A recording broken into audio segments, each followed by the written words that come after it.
The co-architects of the Uluru Statement today have come out and slammed the Albanese government over their failures, the failures highlighted in that report we talked about on Credlin last night, the Closing the Gap report, arguing that no one is being held accountable. I think they're right. In a joint statement, Pat Anderson and Megan Davis have claimed the Prime Minister's upcoming appearances, he's up there this weekend, at the Garma Festival in Arnhem Land will be, quote, a performative opportunity for the government to repeat their talking points. Some will lap it up, not our people. Joining me now is former Queensland Premier Campbell Newman, joins us every Friday night. Great to see you again. That's a hell of a slap to the Prime Minister, given he would think that he's done a lot for Indigenous people and that, you know, they're part of his tribe. But those two really stuck it to him, didn't they? They certainly did, Steve. But my take on it is that those two individuals in particular have been, the architects of pushing the wrong approach. When you interviewed Warren Mundine last night, you and he were right on the things that need to happen, and that is the focus has to be on building communities that are economically prosperous, that are viable, that have real jobs and real opportunity. Then that means getting young kids to school and staying in school, and it means bringing those opportunities instead of blocking them. One of my real complaints about Susan Lee, for example, the new Liberal opposition leader, is that she's a person who blocked a significant Cape York economic opportunity, which was a large agricultural project. And if the Liberals won't support real jobs on Cape York, what hope do we have? But that's what Warren Mundine was talking about, is the way to actually get Aboriginal people out of this terrible situation that we all want them to come out of.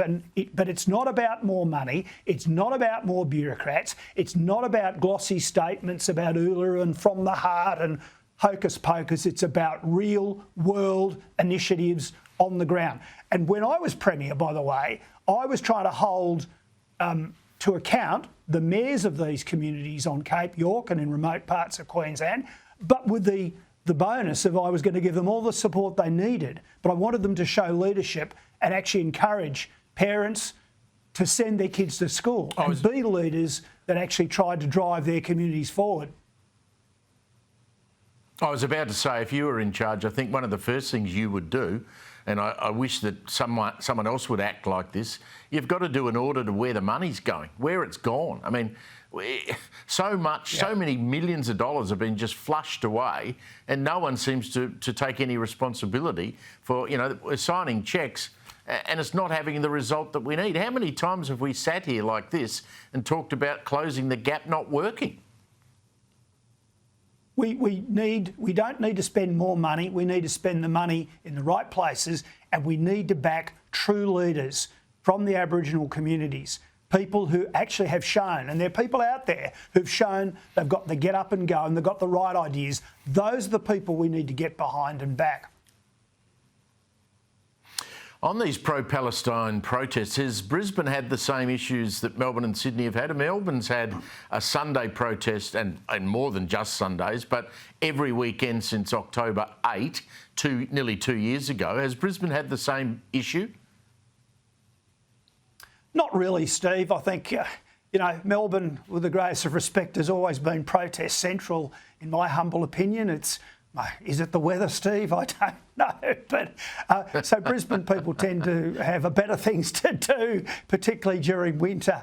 But I'll say this, Steve, it's really interesting. And if you go and do a little bit of research, you start to see the same names. When it comes to, say, these pro-Palestine protests, you see certain names. And if you go and look at people who've been protesting outside the big Defence Expo in Melbourne in September last year, you see some recurrent names. And if you go and look at who's been behind Extinction Rebellion, you'll see the same names. And if you look at people who've been against the Adani coal mine, the same names. And I'm not going to name those names, but anybody watching this show could go and have a bit of a look. By the way, there's some really ultra left-wing people in Victoria, and they're Marxist leftists, and they proudly say that. They proudly say that they're for the overthrow of capitalism. socialist left, if you like. The media often talk, the mainstream media are always going on about the far right. It was about time people started talking about the far left. They're constantly sort of disrupting our lives with these protests. Yeah, I mean, the bloke that is organising the Sydney one, Campbell, I made the point earlier that he's been protesting since John Howard was Prime Minister and he didn't like his refugee policy. So he's been in on every protest since. Black Lives Matter, doesn't matter. As you say, they are professional protesters. Campbell, have a great weekend. Good to see you as usual on a Friday night.